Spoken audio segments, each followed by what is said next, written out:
Ayo mengaji. Kalau sampean sholat, imamnya itu biasanya habis sholat madhep mana? Umumnya di kiai ini sampean tetap madhep kiblat apa madhep ngalor? Cara Indonesia. Ayo yang madhep kiblat, kiainya madhep kiblat ngaco. Yang gampang itu. Kiblat. Yang serong, buka serong kok wong nakal ya. Madhep utara, madhep ngalor. Apa? Berapa? Imamnya sampean madhep ngalor. Terus nak sing madhep ngetan? Nggak ada kan? Mau nambah jawab, oh yang madhep ngetan kubu sebelah, oh aneh. Ya udah usah gitu.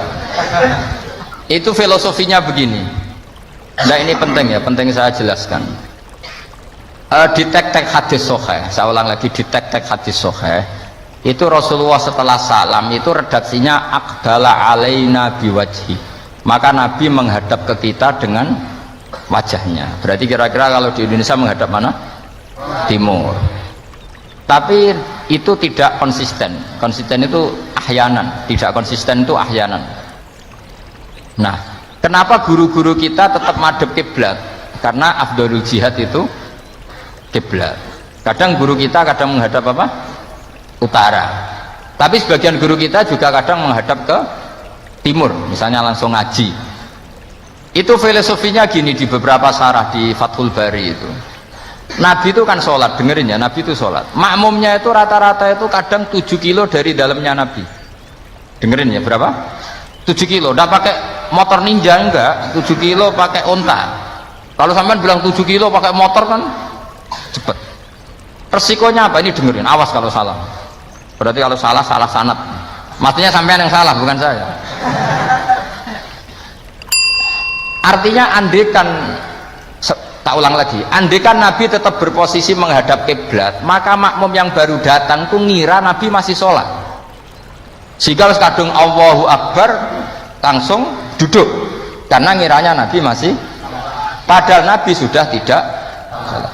Maka untuk mengantisipasi itu Nabi memaklumatkan diri dengan ahwalnya, perilakunya, beliau menghadap makmum supaya ada kepastian kalau beliau sudah selesai sholat.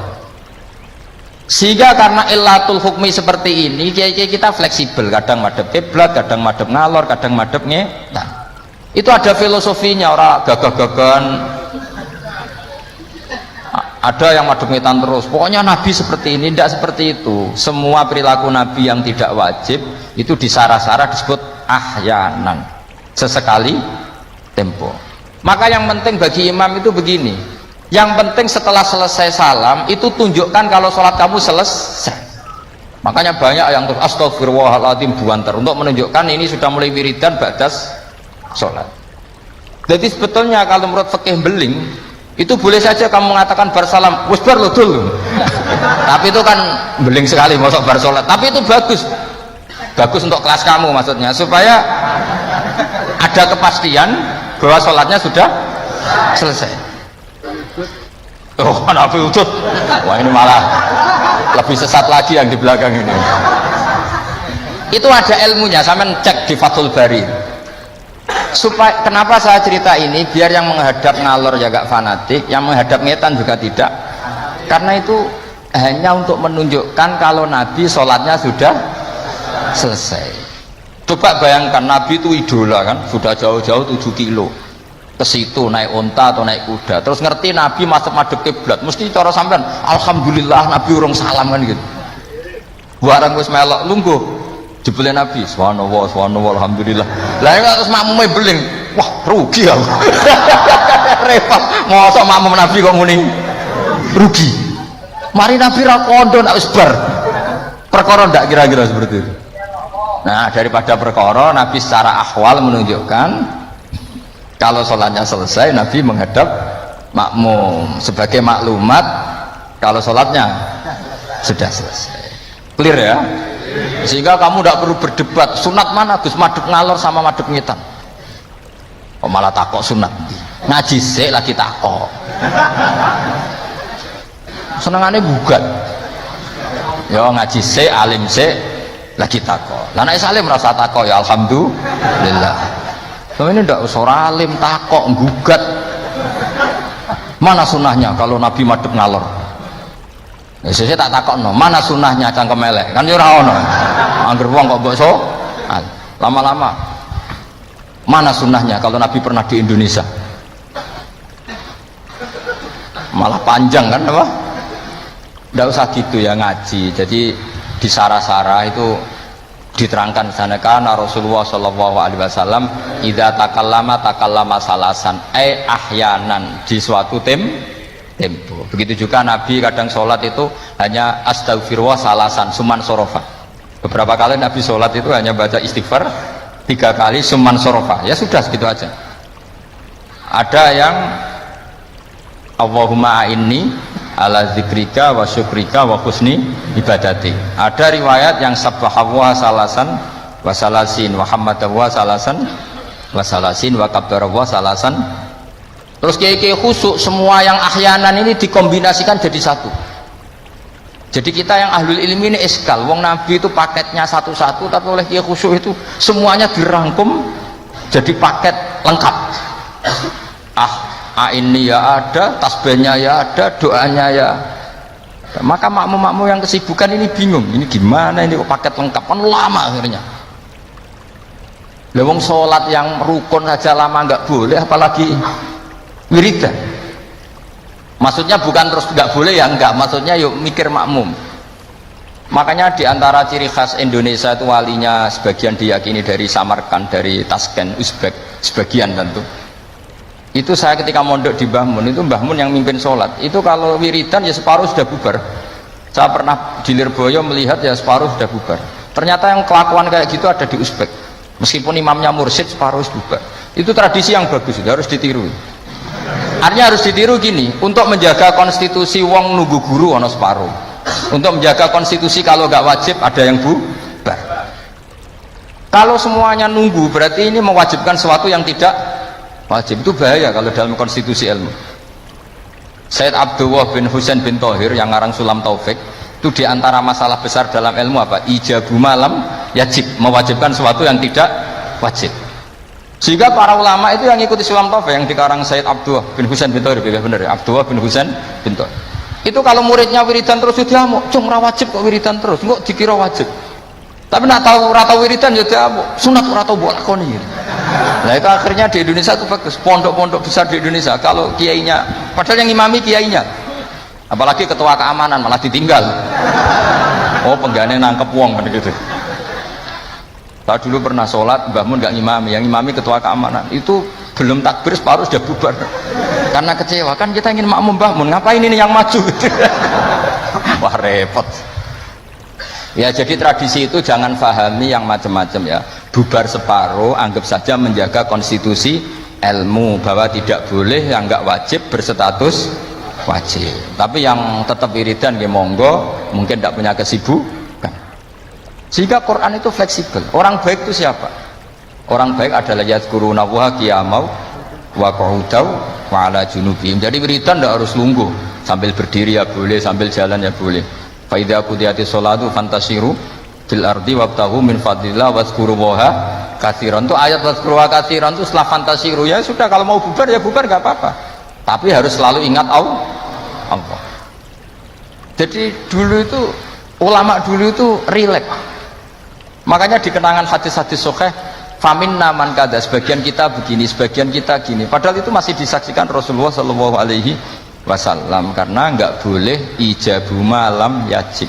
Dari Sayyid Abdullah bin Husain bin Thohir pengarang Sulam Taufik, di antara kesalahan dalam ilmu adalah apa? Mewajibkan sesuatu yang tidak wajib. Sehingga Rasulullah saking menjaga konstitusi itu, Rasulullah itu figur yang luar biasa. Sampean sowan bupati atau sowan kiai bar rokok bar tangi turu, kira-kira sopan apa enggak? Enggak sopan kan? Harus sikatan dulu. Sebab itu normalnya sikatan itu wajib kalau mau sholat. Wong sowan kiai wes sikatan. Tapi Nabi kalau mewajibkan sikatan maka melanggar konstitusi ilmu karena mewajibkan sesuatu yang tidak. Padahal Nabi berhak karena beliau Nabi musyarrek. Tapi Nabi ngedikannya kelihatan ngeper.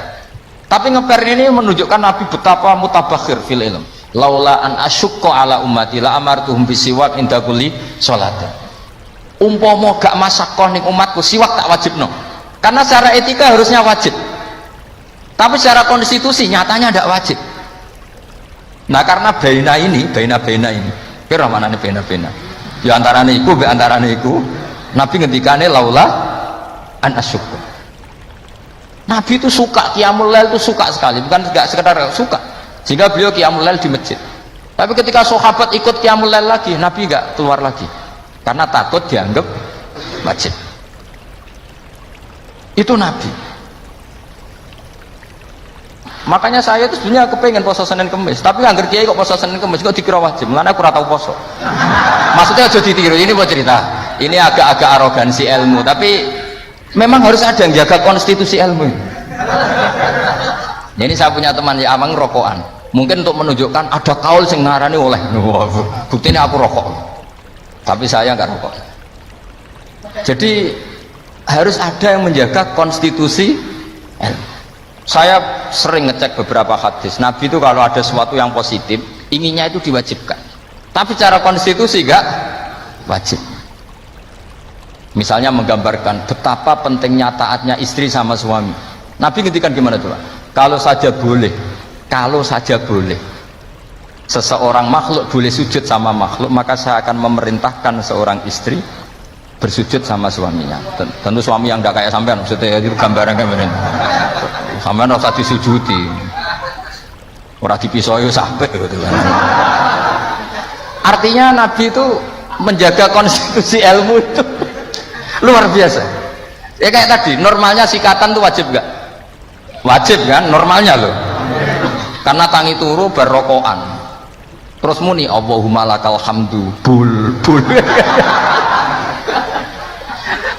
Tapi kalau diwajibkan secara konstitusi tidak wajib, tapi secara etika wajib. Makanya ketikanya ngeper laula an asyukko ala umat. Sekarang tak beri contoh lagi, ndak ini ngaji. Saya tadi sudah pamit sama Habib Bidin, saya kalau rejeb itu memang nggak ngaji sudah. Jadi saya pray bukan ada masih di Damaran, nanti saya tinggal satu pertemuan. Rejeb ruah puasa itu saya tidak ngaji seperti ini. Jadi jeda. Anggap aja sinau menel, kulaan. Karena memang kalau mau rejab itu banyak yang khataman di rumah, jadi saya fokus ngurusi santri yang mau apa? Khataman. Tapi memang itu adat saya seperti tadi, saya sudah matur Habib Bidin, matur Habib Amang, Habib Ali sudah. Memang tadinya nggak ada apa-apa, bukan karena bosan sampean betul. Ya rondok lah mungkin, tapi bukan karena itu. Saya beri contoh, sekarang doa paling mustajab itu jam berapa? Kalau jam Indonesia kira-kira? Jam 3 kan, atau setengah 4 lah. Kenapa harus ada sholat isya yang di Kudus jam berapa misalnya sholat isya? Biasanya setengah 8, anggap aja setengah 8 lah aman kalau jam. Maka Nabi ini ngeper, tapi ngepernya pinter, ngeper dari ilmu, bukan ngeper dari ragu. Ngeper itu ada dua, ada ngeper karena nggak ngerti, ada ngeper saking pinternya. Kayak saya ini kalau ngaji sesampean itu kan ngeper, di satu sisi sunat karena diminta Habib Bidin, di sisi lain setengah dosa meninggal pondok. Itu mesti ngeper, kalau orang alim ngeper. Kayak sampean ngaji ini, saya tidak tahu malaikat ditulis ngaji cari ilmu apa nggak dari masalah di rumah, tidak tahu saya. Itu orang alim pasti ngeper. Beda tipis ya. Itu mesti, itu bukan mungkin, mesti. Coba status anda ini nyari ilmu apa nggak dari masalah? Sebagian ya nyata nyari ilmu yang nggak punya masalah, sebagian ya memang. Maka penjaga kuburan di wali-wali tak tanya, wong sing tukang ziarah piye ngene Gus, nak ziarah sak jam biasanya wong bener, nak telung dino alamat ket. Itu bukan karena hebat, mesti utangnya akeh. Apa meneh nak sak wulan, wah rondok itu mesti rondok buron baton. Maka Mbah Mun pernah cerita ke saya, jadi kiai itu ya sinau, kadang itu ya keliru. Tak pikir keliru apa, ternyata gini, dhisik aku latihan kiai itu nak ono bocah perainan yang pondok tak puji, wong perainan kok gak mulai, berarti cah sregep. Pernah Mbah Mun sebagai orang soleh itu husnudzon. Suatu saat ditakoki, "Cung kok ora mulai wong perainan, timbang ning omah kan ngarit, Mbah." Kagetnya Mbah Mun, "Lha cung tiwasa husnudzoni." Ya kan daripada ning omah perainan ngarit kan ada ning pondok. Coba kalau sampean ini di rumah, mau ambek bojomu, kono anak murusi. Lawang tutup, pedus mlebokno. Daripada gitu ngaji gitu. Tapi ya ada yang, tapi tidak semua. Saya yakin tidak semua, cuma banyak. Nggak, ini bukan suudon, ini ilmu. Ilmu itu tidak suudon, ilmu itu analisis, apa? Analisis.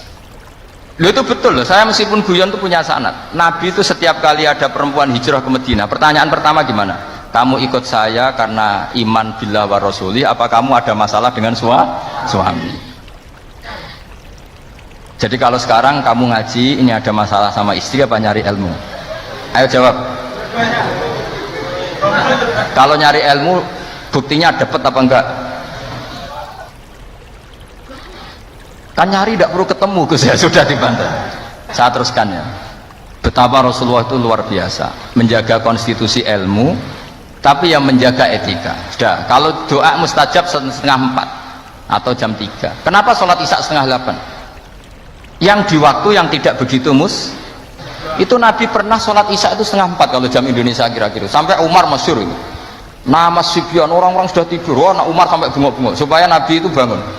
Tapi bangunin Nabi gak berani, pokoknya bikin agak gaduh supaya Nabi memperhatikan.